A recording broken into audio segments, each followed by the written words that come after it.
Hi everyone.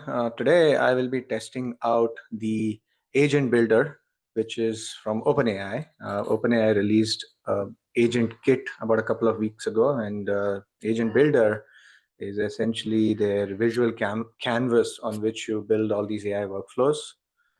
So for the purpose of my demo, I'm going to be building a healthcare AI agent, which helps uh, healthcare payer members solve for two most common use cases in the payer space, which is to uh, handle inquiries about the claims and also process requests regarding member ID cards. So let's get building.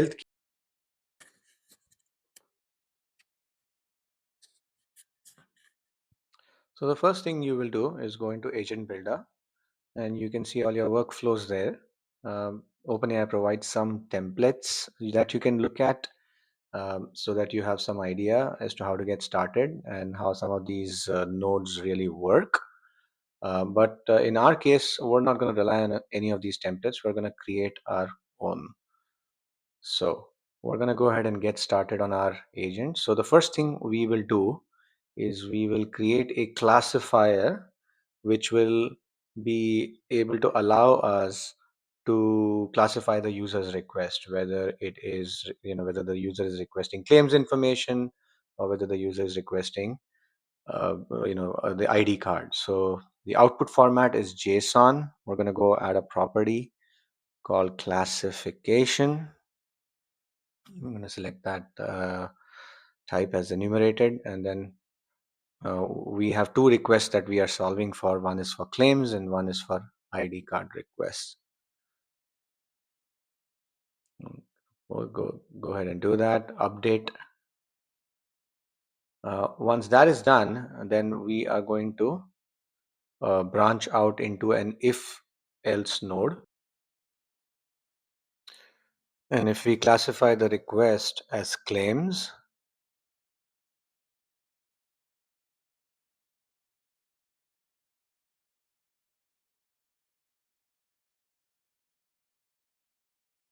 then we want to branch out into the claims agent.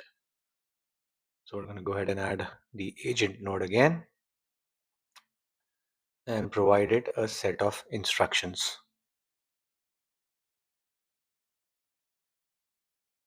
So the instructions are to provide claims details in a nice tabular format. And once the request is complete, we want it to submit a summary of the member interaction. So that's a neat little feature that we'll add.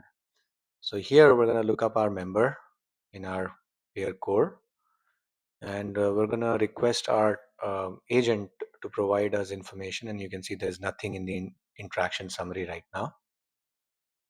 So we're going to provide our agent with a tool. So this is where we're going to use MCP, and we're going to connect it to the Supabase MCP server because that's where our data resides. So you provide the label and you provide the API key that you get from Supabase. And just like that, we have now connected into our Supabase MCP server, and we have access to all the Supabase tools and database tables. We want to make sure that we select never require approval for any tool call. And I believe now we are ready to test our agent workflow. So we're going to go ahead and hit preview, and we are going to ask the question, hello, I need the details of my claim number.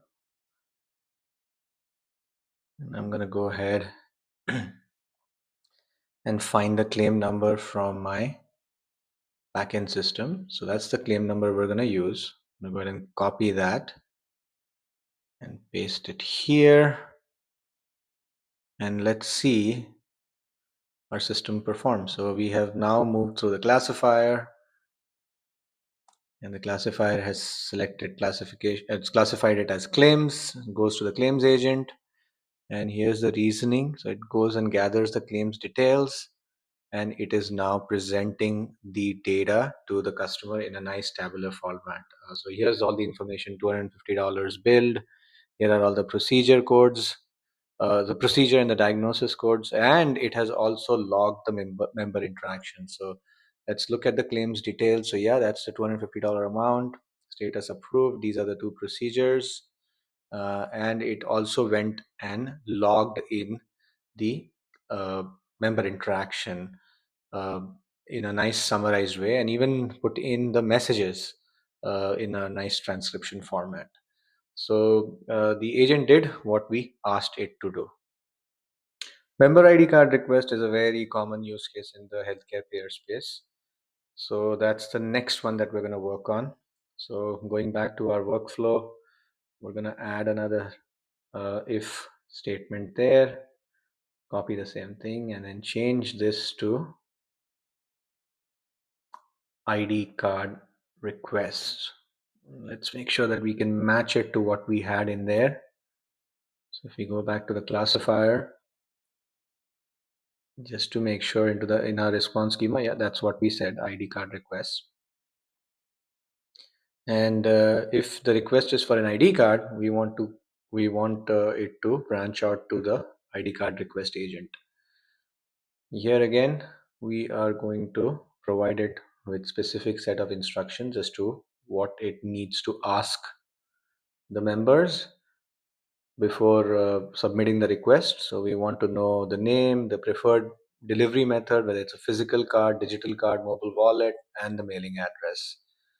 And then you will submit this, and again, once again, log the member interaction. So for this, again, we are going to give it our same Superbase tool. So it has access, establishes the connection, gets access to the tools, make sure that the approval is set to never require approval for a tool call, and you go ahead and add it. And I believe we are, yeah, I'm going to keep the output format to text. Now you can use a widget, but I prefer to just do text for now.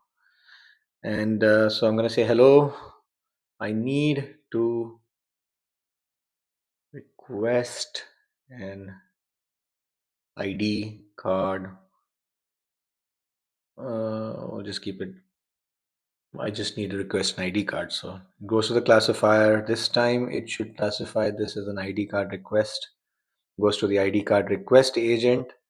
It's reasoning right there, gathering all the information. So it's asking me for my full name.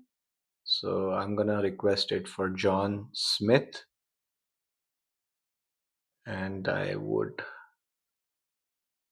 go ahead and put that in right there. The name John Smith. And physical mail is what I prefer, an address on file. So we're going to keep the address on file. Let's see what it does this time. Goes in and has started the process the member request, and it says your ID card request has been automatic now submitted successfully. So it did what we asked it to do. Let's go and make sure that it's in there. So if I go into the ID card request tab, yes, that entry is now updated. Type physical, delivery method mail, status pending, shipping to the mail address on file, which is what we requested. And then the interaction is also logged. So the member requested ID card via mail, it generated some request ID, and here is the transcript. Beautiful. All right. So, what are some of my key takeaways from this initial testing that I've done? Well, the number one thing is currently the way it stands, uh, the agent kit only supports a chat kit. So, you can only use it on a chat channel. So, if you want to use it on other channels like SMS or WhatsApp, it doesn't support that. Similarly, it doesn't support voice agents yet. So, that's another one that I felt was missing. Another key takeaway was that OpenAI decided to go with MCP to connect to data sources. Now, of course, they have some out of the box connectors with Gmail and so on and so forth. But for the most part, if you want to connect to external sources, you have to support an MCP server on your side. So, no direct REST API connection. That was another one.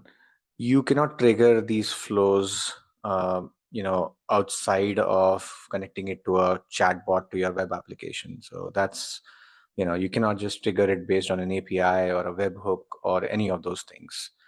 And finally, I found the whole experience to be a little flaky. For instance, you don't see that in the video, but when I was trying to connect the MCP server, it took a while. Eventually, it started working. And then when I actually had the MCP connection on, sometimes the queries would just fail. And then I would have to go back and update. So these are minor things. I'm sure OpenAI will take care of fixing these problems. So the question of whether this platform is an N8N killer, I don't think so, not yet, at least. I mean, of course, this is OpenAI. They will, invest enough to get this to a point where it's close to N8N. But for now, I don't see it at all. I mean, N8N is a very, very comprehensive automation platform with the use of AI agents, and it has a lot of bells and whistles. I hope you enjoy the content and subscribe for more.